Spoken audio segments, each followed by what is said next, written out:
A single mother was ready to die in the blizzard, clutching her freezing child.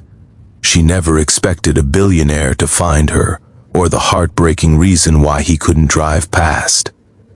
The blizzard had descended upon the mountain highway with a fury that seemed almost personal, as if the winter itself had decided to wage war against anyone foolish enough to travel on this particular night. Visibility had dropped to nearly nothing, the world reduced to a swirling chaos of white that erased all distinction between road and sky, between safety and danger, between life and the cold embrace of death that waited patiently in the drifting snow. Elena Vasquez gripped the steering wheel of her aging sedan with fingers that had long since gone numb, her knuckles white beneath skin that had turned an alarming shade of blue. The heater had stopped working somewhere around mile marker 47, and now the interior of the car was nearly as cold as the frozen wasteland outside. She could see her breath forming small clouds that immediately crystallized on the inside of the windshield, adding another layer of obstruction to her already impossible view of the road ahead.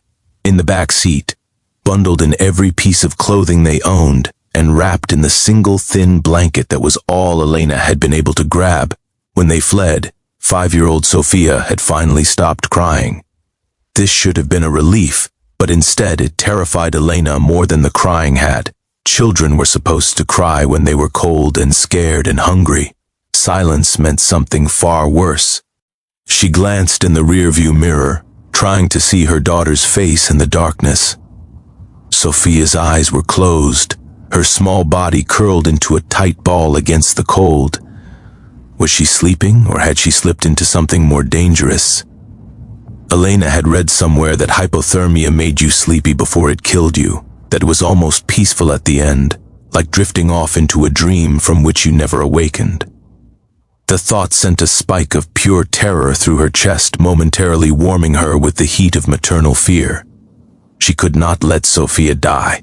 Not after everything they had survived, not after finally finding the courage to leave Eduardo and his fists and his cruel words and his threats that had kept her prisoner for 6 long years.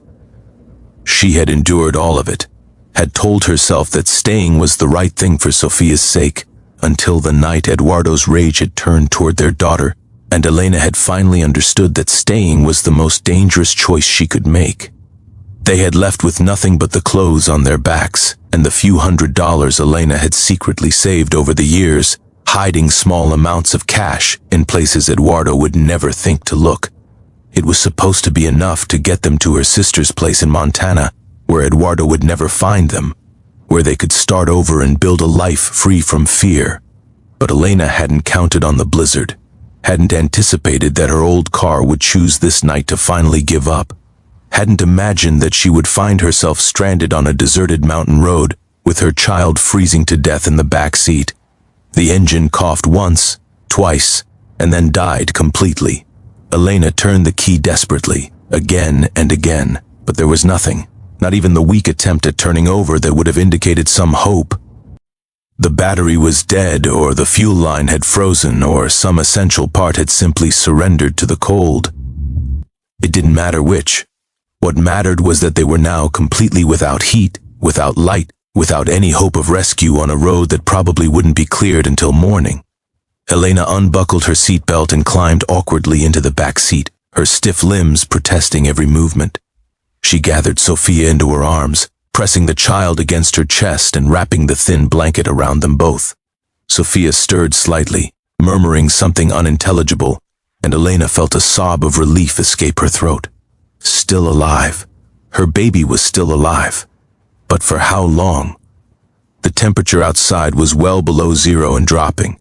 The snow was piling up around the car, and soon they would be buried completely.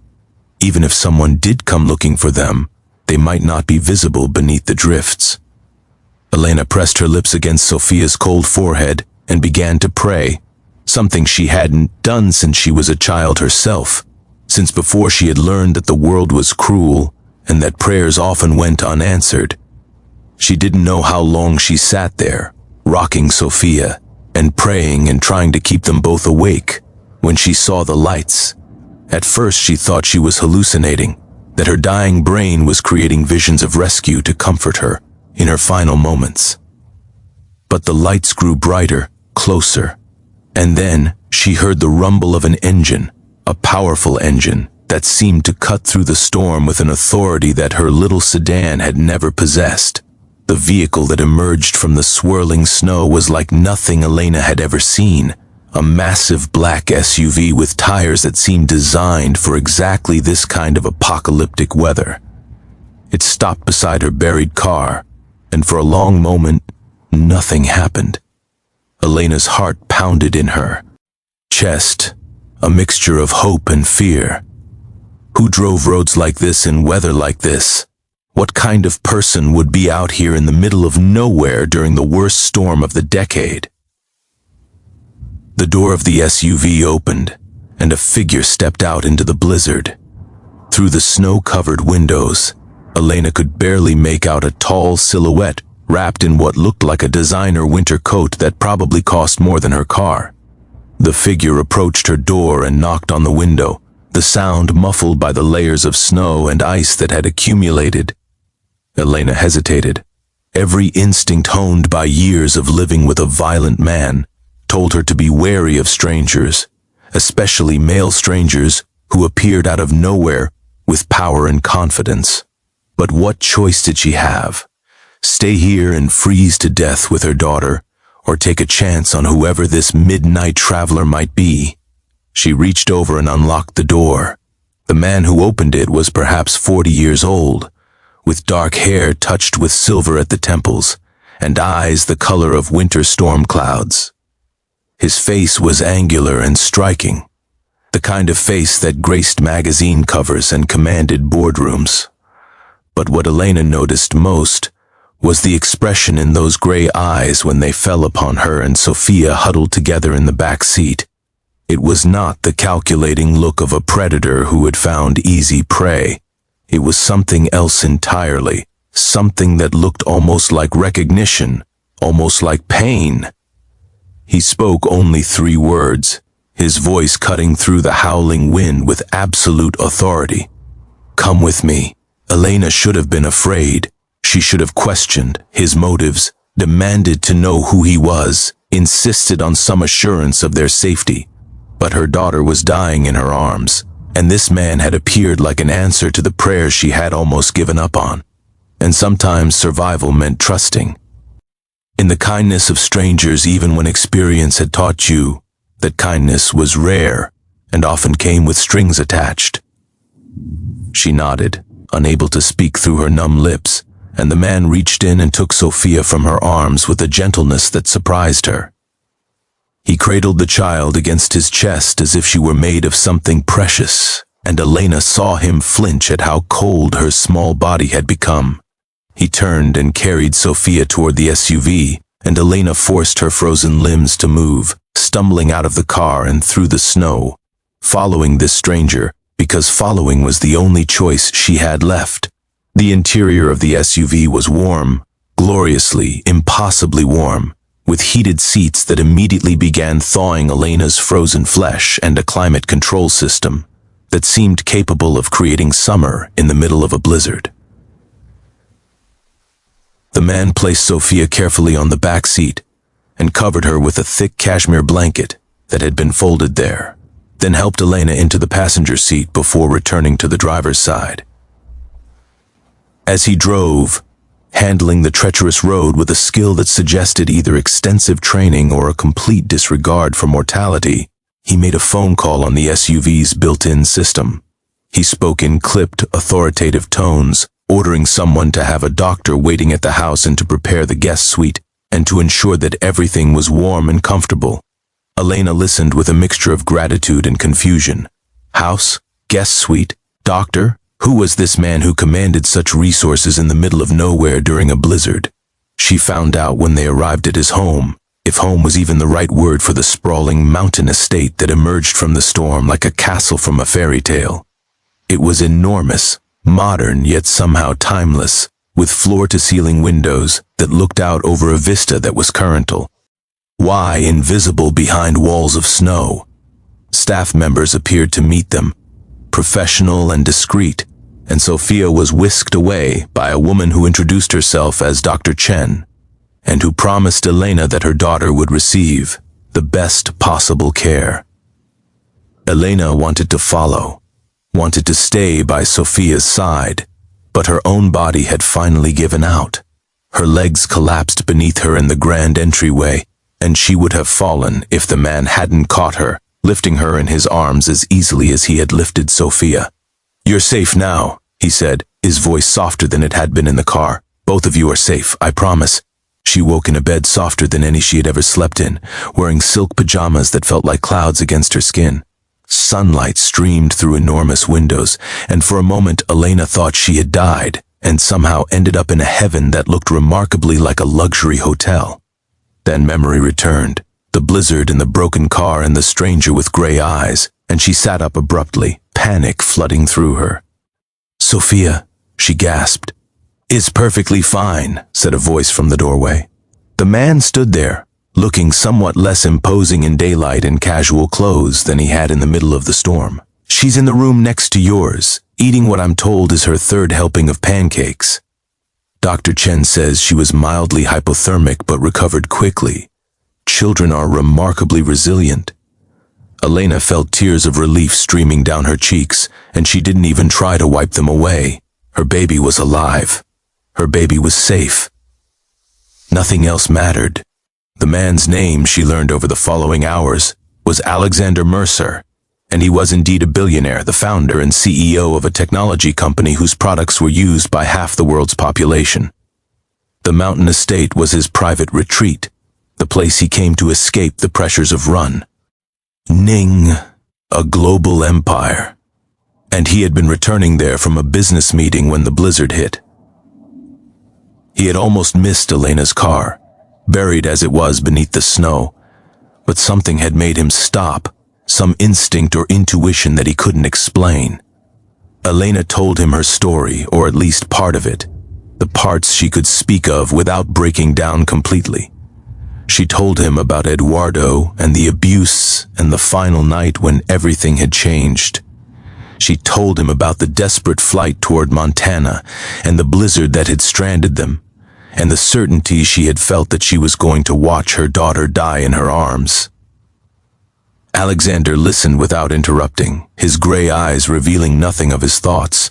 When she finished, he was silent for a long moment, and Elena braced herself for the questions that always came, the subtle and not so subtle implications that she must have done something to deserve what had happened to her, that she should have left sooner, that she was somehow complicit in her own victimization. But Alexander asked none of those questions. Instead, he told her a story of his own, a story about a mother he had barely known who had died when he was 7 years old, a mother who had been trying to escape his father's violence when her car had slid off an icy road and plunged into a frozen river. He had been in the back seat, he said, just like Sophia, and a stranger had pulled him from the wreckage and saved his life while his mother drowned. He had spent his entire adult life trying to make up for being saved when she had not, trying to use his wealth and power to help others escape the situations his mother had not survived. When he saw Elena's car buried in the snow, when he opened the door and found a mother clutching her child against the cold, he had seen his own history reflected back at him, and he had known that he could not drive past. Elena and Sophia stayed at the estate while the blizzard cleared and the roads reopened. Alexander's staff treated them like honored guests, providing them with clothes and toys and anything else they might need. Alexander himself was often busy with calls and meetings, the demands of his empire following him even to this remote retreat, but he made time each evening to have dinner with Elena and Sophia, listening to Sophia's chatter about the snow and the pancakes and the enormous television in her room that showed more cartoons than she had ever imagined existed. When it was finally time for Elena to continue her journey to Montana, she found that Alexander had arranged everything: a new car, reliable and safe and equipped for winter driving, a bank account in her name with enough money to start over properly, a job waiting for her in Montana, arranged through one of his many connections. And, perhaps most importantly, a team of lawyers who would ensure that Eduardo could never find them or hurt them again. Elena tried to refuse, overwhelmed by the magnitude of his generosity. She was nobody, she insisted, just a struggling single mother with nothing to offer in return. Why would a billionaire spend so much time and resources on a stranger he had found by chance in a snowstorm? Alexander smiled, the first genuine smile she had seen from him, and it transformed his stern face into something warmer and more human. He told her that she had given him something far more valuable than money could buy. She had given him a chance to rewrite his own history, to save the mother and child that his 7-year-old self had been unable to save all those years ago. She had given him proof that sometimes the universe offered second chances, and that sometimes those chances appeared in the form of a desperate prayer, answered by a stranger driving through a blizzard. 3 years later, Elena stood in the gallery of her sister's home in Montana, surrounded by friends and family who had gathered to celebrate Sophia's 8th birthday. The little girl who had nearly frozen to death in a broken-down car was now a thriving, happy child who loved school and soccer and painting pictures that covered every available surface of their small but comfortable apartment. Elena herself had built a new life, managing the local branch of a non-profit organization that helped domestic violence survivors, a job that allowed her to pay forward the kindness that had saved her own life. She was watching Sophia blow out her birthday candles when her phone buzzed with a message. It was from Alexander, who had become an unlikely but treasured friend over the years. He was in Montana on business, he wrote, and wondered if he might stop by to wish Sophia a happy birthday. Elena smiled and typed her response, telling him that he was always welcome, that he would always be welcome, that the door of their home would forever be open to the man who had looked at a frozen car on a mountain road and seen something worth saving. That night, after the party guests had gone, and Sophia had finally fallen asleep clutching her new stuffed elephant, Elena sat on her small balcony and looked up at the winter stars. The cold didn't bother her anymore, not the way it once had. She had learned that warmth wasn't just about temperature, wasn't just about heaters and blankets and walls against the wind. Warmth was about connection, about kindness, about the mysterious threads that linked strangers together across the vast and lonely expanses of human experience. Somewhere out there, driving through the night towards some new meeting or merger or acquisition, a billionaire with gray eyes and a broken history was carrying a piece of her story with him, just as she carried a piece of his.